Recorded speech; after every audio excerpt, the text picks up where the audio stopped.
those resources north to Ohio. But Obama and the DNC are determined to stop him.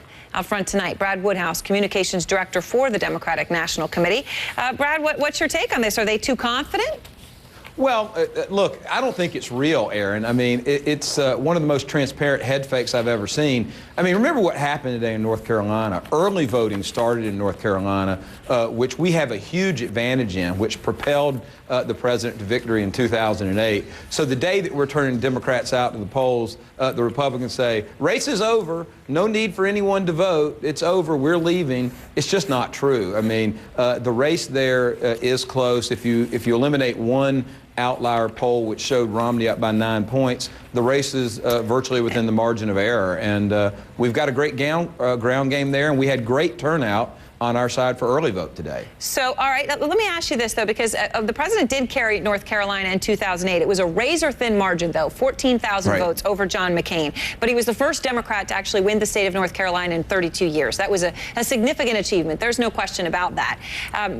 So you really think now that the polls that the Romney campaign are pointing to are wrong? So do you think they're wrong, they're being stupid, or I mean, what's the reason that they would do this? Or they actually think they're losing to you, and that's why they're pulling out? No, not at all. The race is close. I think they have a small advantage there right now in the most recent polls, most of which have been Republican-leaning polls. No, I think this is a head fake. I think they're pretending like they're leaving North Carolina. They're sending one person out of state because they're trying to depress our vote during the early vote period. They're trying to send a signal. They're trying to get news stories placed that the race is over. We've registered, Aaron, over 100,000 new voters in North Carolina this year alone, and the Romney campaign is very concerned they can't match us in the early vote. We've seen how the early vote has gone in Ohio and Iowa and Wisconsin, where we're way ahead in votes that have already been cast.